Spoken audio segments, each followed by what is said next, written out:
ഇപ്പോൾ നിൽക്കുന്നത് മരത്തൻകോട് എന്ന് പറയുന്ന സ്ഥലത്താണ്. ഈ നേരത്തെ നമ്മൾ പറഞ്ഞിരുന്നത് ഈ ഭൂചലനത്തിന്റെ ഭാഗമായിട്ട് വീടുകൾക്കൊന്നും വിള്ളൽ സംഭവിച്ചിട്ടില്ല എന്നുള്ളതാണ്. പക്ഷേ ഇവിടെ ഒരു വീട്ടിൽ ഭിത്തി വിണ്ടു കയറിയിട്ടുണ്ടല്ലേ? എന്താണ് സംഭവിച്ചത്? കാലത്ത് അങ്ങനെ സൗണ്ട് കേട്ടിട്ട് നോക്കിയപ്പോൾ മോൻ കിടക്കണോടത്ത് ഒരു കട്ടങ്ങനെ വീഴാണ് ഉണ്ടായത്. മോനെ അവിടെ നിന്ന് ഏൽപ്പിച്ചു വേഗം അങ്ങനെ ഉണ്ടായത്. മോനുണ്ടോ? മോൻ കളിക്കാൻ പോയി. അവൻ കാലത്ത് പോയതാണ് അവൻ.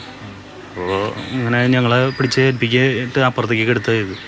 അകത്ത് കണ്ടിരുന്നു ആ വിള്ളലൊക്കെ അല്ലേ? ഇവിടെ നിന്ന് കാണാനും കഴിയും അല്ലേ? കുറച്ചകത്തേക്കൊന്ന് പോയി നോക്കാം. കാരണം എന്ന് പറഞ്ഞാൽ വീടുകൾ കേടുപാടുകൾ സംഭവിച്ചില്ലെന്നുള്ളതാണ് നേരത്തെ പറഞ്ഞിരുന്നത്. പക്ഷേ ഇപ്പോൾ നമ്മൾ വന്നപ്പോഴാണ് ഇവിടെ കേടുപാടുകൾ നല്ല രീതിയിലാണ്. മുകളിൽ നിന്ന് താഴേക്ക് കതകിൻ്റെ ഭാഗം വരെ വിള്ളൽ സംഭവിച്ചിരിക്കുകയാണ്. മറുഭാഗത്തും അതുപോലെ തന്നെയാണ് വിള്ളൽ ഉണ്ടായിരിക്കുന്നത്. അപ്പോൾ ഈ പുലർച്ചെ ഉണ്ടായ, അതായത് 2.9 തീവ്രത രേഖപ്പെടുത്തിയ ഭൂചലനത്തിലും ഈ വിള്ളൽ സംഭവിച്ചു, വീടുകൾ കേടുപാടുകൾ സംഭവിച്ചു എന്നുള്ളതാണ് ഇതിൽ നിന്ന് വ്യക്തമാകുന്നത്. എന്തായാലും ഇത്തരത്തിലുള്ള സംഭവങ്ങൾ മറ്റ് സ്ഥലങ്ങളിലും ഉണ്ടാകും. നമ്മളിപ്പോൾ കണ്ട ഒരു ഇതാണിപ്പോൾ. പോലീസും ഇവിടെ എത്തിയിട്ടുണ്ട്. പോലീസ് ഈ വിവരം അറിഞ്ഞതിന് ശേഷമായിരിക്കാം ഇവിടെ എത്തിയിരിക്കുന്നത്. സാറേ, ഈ വിവരത്തിൻ്റെ അടിസ്ഥാനത്തിലാണ് ഇവിടെ എത്തിയത്? അതെ, പറഞ്ഞിട്ട് എൻ്റെ അടിസ്ഥാനത്തിൽ വന്നാണ്. റവന്യൂ വകുപ്പിൽ നിന്നാണ് ഇൻഫർമേഷൻ തന്നോ അതോ? അറിയില്ല, ഞങ്ങൾ ടി വി ന്യൂസുകൾ കേട്ടിട്ട് തന്നെയാണ് വന്നിട്ടുള്ളത്. തീർച്ചയായിട്ടും ഇതിൻ്റെ വിവരം എടുക്കാൻ വേണ്ടിയിട്ട് പോലീസ് അധികാരികളും ഇവിടെ എത്തിയിരിക്കുകയാണ്. എന്തായാലും മോനാണോ ഇത്? എന്താ സംഭവിച്ചത്? എന്താ കണ്ടത്? ഉറങ്ങായിരുന്നു. അപ്പോൾ പെട്ടെന്ന് ഒരു കല്ല് വീണു.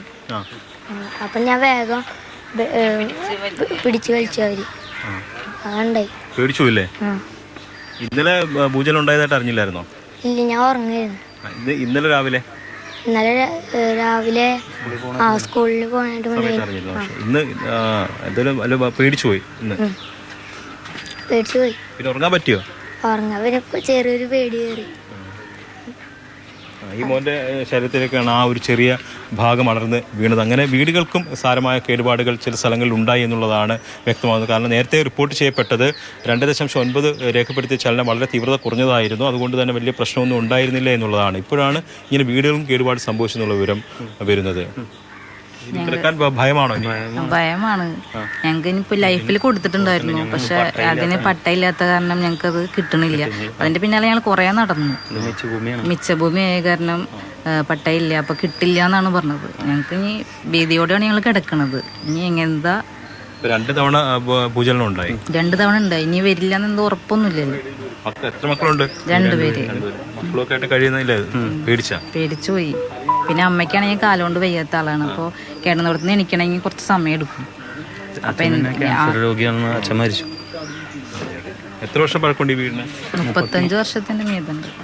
ശരി, ഇതാണ് സംഭവിച്ചിരിക്കുന്നത്.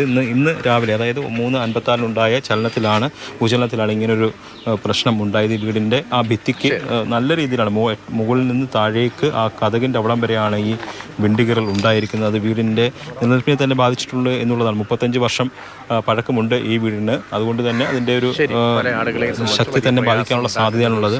എന്തായാലും വീടിന് പൊട്ടലുകൾ നമ്മൾ ആ ഭിത്തിയിൽ കണ്ടതാണ്. ഇന്നലെ ചില വീടുകൾക്ക് ഇതിനേക്കാൾ വലിയ തോതിലുള്ള പ്രശ്നങ്ങൾ ഉണ്ടായത് നമ്മൾ കണ്ടതാണ്.